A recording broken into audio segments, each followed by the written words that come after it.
El viento de Sevilla azotaba las cortinas de la ventana abierta, trayendo el aroma de azahar y el eco lejano de una guitarra flamenca. Javier, con el corazón latiendo como un tambor, sostenía una carta erigada en la mano, escrita con la caligrafía elegante y descuidada de Álvaro. No puedo seguir así, decía, y cada palabra era una daga que se clavaba en su alma. Habían pasado 8 años desde que sus miradas se cruzaron por primera vez en la oficina de Álvaro, un director creativo de 40 años, famoso en el mundo de la moda española por su genialidad y su magnetismo. Javier, entonces un joven de 24 años, recién graduado en diseño, había legado a su vida como asistente personal, con sueños grandes y un corazón aún más grande. Lo que comenzó como una relación profesional se transformó en un torbellino de pasión secreta, susurros en la penumbra y promesas que nunca debieron hacerse. Javier aún recordaba el primer día en la oficina de Álvaro, en el corazón del barrio de Santa Cruz. El estudio estaba lleno de telas, bocitos y el aroma a café recién hecho. Álvaro, con su sonrisa confiada y su mirada que parecía desnudar almas, lo recibió con un apretón de manos que duró un segundo más de lo necesario. Eres Javier, ¿verdad? Espero que estés listo para un caos organizado. Dijo, y su voz tenía un matiz cálido que hizo que Javier y sonrojara sin motivo aparente. Los primeros meses fueron un torbellino. Javier organizaba agendas, coordinaba desfiles y lidiaba con los caprichos de modelos y patrocinadores. Pero también aprendió a leer a Álvaro. Sus silencios cuando estaba frustrado, la forma en que tambaleaba los dedos cuando una idea lo obsesionaba, y como sus ojos se iluminaban al hablar de arte. Una noche, mientras trabajaban hasta tarde en un desfile para la Semana de la Moda de Madrid, Álvaro le ofreció un vaso de vino tinto. Sus manos se rozaron al pasarlo, y el aire se llenó de una electricidad que ninguno quiso nombrar. Fui asistente personal de un director creativo durante 4 años. Escribiría Javier años después en su diario, pero fui su amante secreto durante 8. Aquella noche, bajo la luz tenue de una lámpara, Álvaro lo besó por primera vez. Fue un beso que sabía a vino, a miedo y a deseo reprimido. Javier, con el corazón despejado, supo que no había vuelta atrás. El amor entre ellos creció en las sombras. Encuentros furtivos en hoteles discretos, miradas rápidas en reuniones, mensajes codificados en notas de trabajo. Álvaro estaba casado con Elena, una abogada exitosa que vivía para las apariencias. Su matrimonio era una fachada, una obligación social que Álvaro mantenía para proteger su carrera y su familia conservadora. Javier, por su parte, venía de una familia humilde de Granada, donde el amor entre hombres era un tema que se susurraba con vergüenza. Ambos sabían que su relación era un riesgo, pero el amor, como el fuego, no entiende reglas. Los días se convirtieron en meses, y los meses en años. Javier se volvió indispensable para Álvaro, no solo como asistente, sino como el único que entendía su alma. Pero el peso del secreto comenzó a erosionarlos. Álvaro, atrapado entre su vida pública y sus deseos, se volvía más distante en los momentos de intimidad. Javier, que había sacrificado sus propios sueños para estar a su lado, sentía que su vida se desmoronaba cada vez que Álvaro volvía a casa con Elena. Una noche, en un hotel en Barcelona, Javier confrontó a Álvaro. ¿Qué soy para ti? Preguntó, con lágrimas en los ojos. Álvaro, con la mirada perdida, respondió, iris todo lo que no puedo tener. Aquella respuesta, aunque sincera, no fue suficiente. Javier comenzó a cuestionarse si valía la pena vivir a medias, escondido en las grietas de la vida de otro hombre. El clímax de su relación llegó durante un viaje a Valencia, en la víspera de un desfile importante. Álvaro, agotado por la prisión, se derrumbó en los brazos de Javier. Por primera vez, habló de dejarlo todo, su carrera, su matrimonio, su vida falsa. Pero las palabras se deshicieron como humo cuando Elena llamó, exigiendo su presencia en una gala benéfica. Javier, con el corazón roto, decidió que era hora de tomar una decisión. Valencia estaba bañada en luz dorada, con el aroma de las narradas flotando en el aire. Javier caminaba por la ciudad de las artes y las ciencias, con el eco de la promesa rota de Álvaro resonando en su mente. Podemos empezar de nuevo, había dicho Álvaro la noche anterior, pero su voz temblaba. ¿Cómo es I? En I el mismo creera en sus palabras. Javier, ahora de 28 años, había aprendido a vivir con el dolor de ser el secreto de Álvaro. Cada encuentro era una mezcla de éxtasis y agonía, momentos robados en habitaciones de hotel, caricias que terminaban con promesas vacías. Pero en Valencia, algo cambió. Javier vio a Álvaro en el escenario, dirigiendo el desfile con su carisma habitual, y por primera vez sintió envidia. No de su éxito, sino de su capacidad para fingir que todo estaba bien.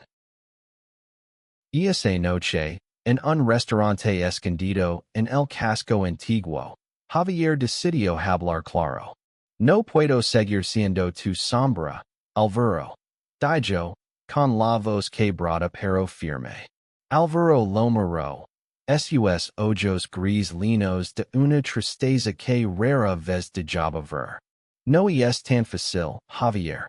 Mi vida no es solo mía. Hay expectativas, responsabilidades. Elena, la mención de su esposa fue como un golpe. Javier se levantó, dejó un boleto sobre la mesa y salió al aire fresco de la noche. Los meses siguientes fueron un torbellino de emociones. Javier intentó distanciarse, enfocándose en su propio trabajo. Había comenzado a diseñar sus propias colecciones, pequeños proyectos que guardaba en secreto, temeroso de que Álvaro los viera como una traición. Pero cada vez que intentaba alejarse, Álvaro encontraba la manera de atraerlo de nuevo. Una llamada a medianoche. Un mensaje que decía, te necesito. Una mirada en la oficina que derribaba todas sus defensas.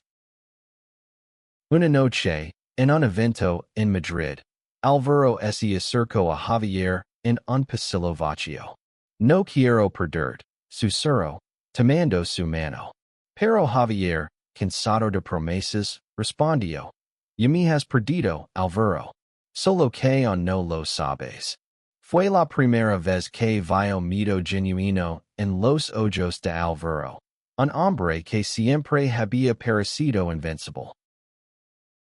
El punto de inflexión llegó durante un viaje a Bilbao, donde Álvaro había sido invitado a dar una charla en el Museo Guggenheim. Javier, que ya no era oficialmente su asistente, acompañó al equipo como consultor independiente. La distancia profesional entre ellos solo amplificaba la intensidad de su conexión personal. En un momento de debilidad, terminaron en la habitación de Álvaro, y por una noche volvieron a ser los amantes de los primeros días, sin barreras enemidos. pero a la mañana siguiente, Javier despertó solo. Sobre la mesita de noche había una nota. Lo siento. No estoy listo. Javier sintió que el suelo se abría bajo sus pies. Decidió que era hora de tomar el control de su vida, aunque eso significara dejar atrás al hombre que amaba. De vuelta en Sevilla, Javier alquiló un pequeño estudio en Triana, lejos del mundo glamoroso de Álvaro. Las paredes blancas y las macetas de geranios en el balcón eran un contraste con los lujosos hoteles donde habían compartido sus noches. Por primera vez en años, Javier comenzó a dibujar para sí mismo, creando destinos que reflejaban su dolor, su pasión y su identidad. Álvaro, por su parte, parecía desmoronarse. Sin Javier, en su día a día, su genialidad creativa comenzó a tambalearse. Los desfiles seguían siendo un éxito, pero quienes lo conocen notaban una sombra en su mirada. Intentó contactar a Javier varias veces, pero decidido a proteger su corazón, ignoró sus mensajes. Una noche, durante la feria de abril, Javier recibió una llamada inesperada. Era Elena, la esposa de Álvaro. Necesito hablar contigo, dijo con voz fría pero temblorosa. Se encontraron en un café junto al río Guadalquivir. Elena, una mujer elegante de 38 años, sabía de la relación de su esposo con Javier. No te odio, confieso.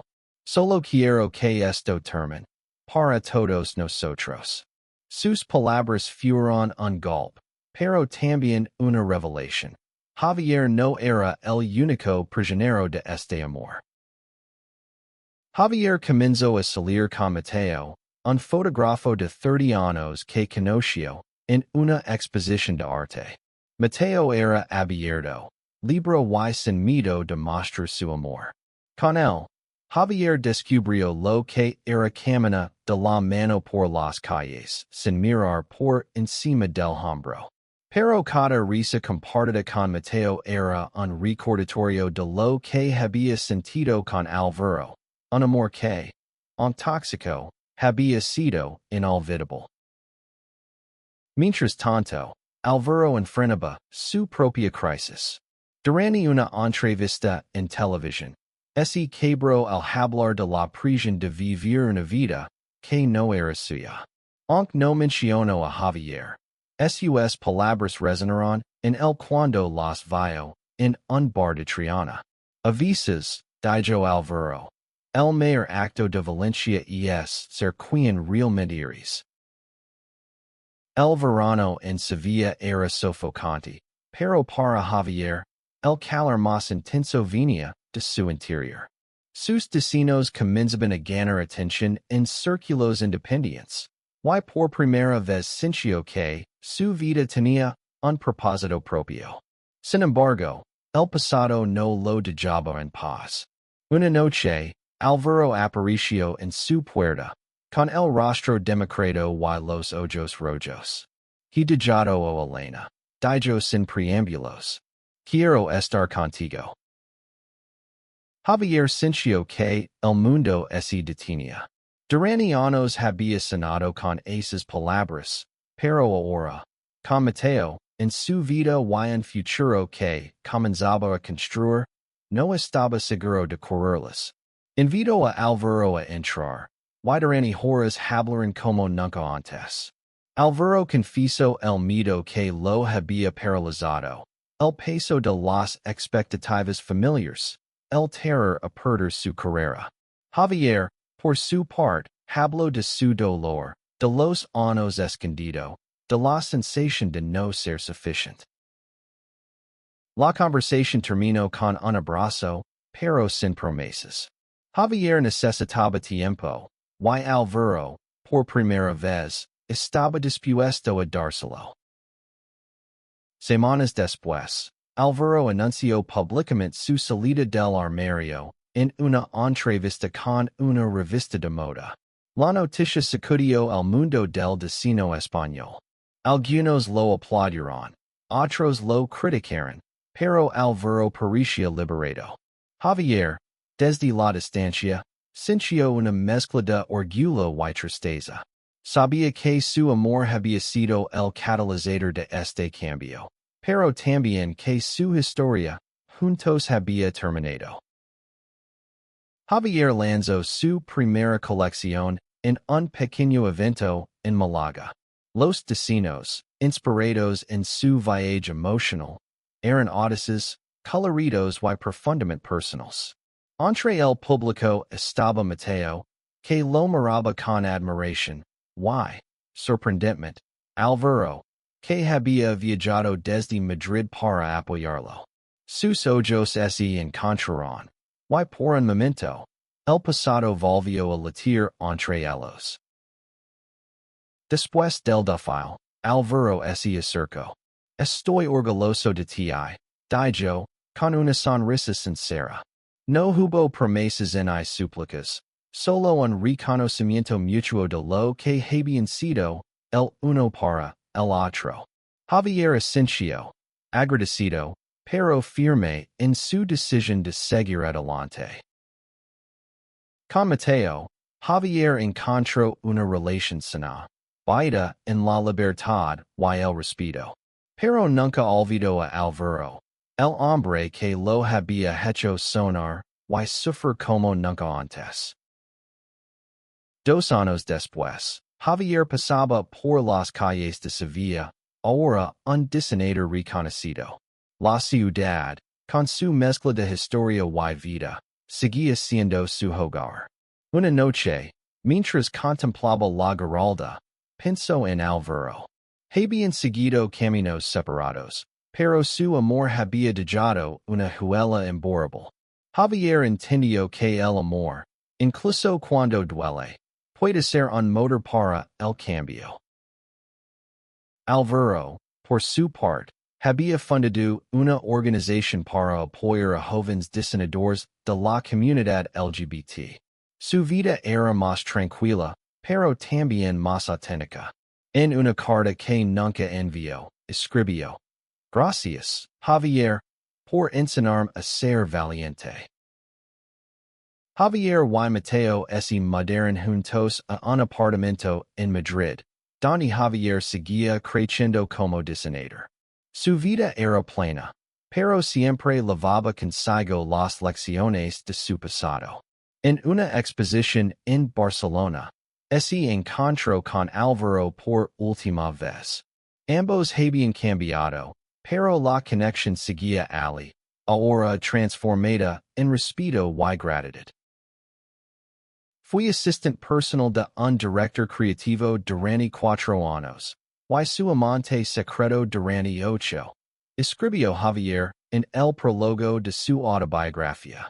Pero más que eso, fui un hombre que aprendió a amarse a sí mismo. La historia de Javier y Alvaro no terminó en un felices para siempre, tradicional, pero su amor, con todas sus imperfecciones, los llevó a encontrar sus verdades.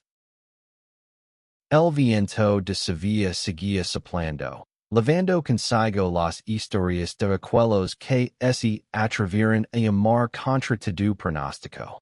Y en cada rincón de la ciudad, la vida seguía tejiendo nuevos comienzos.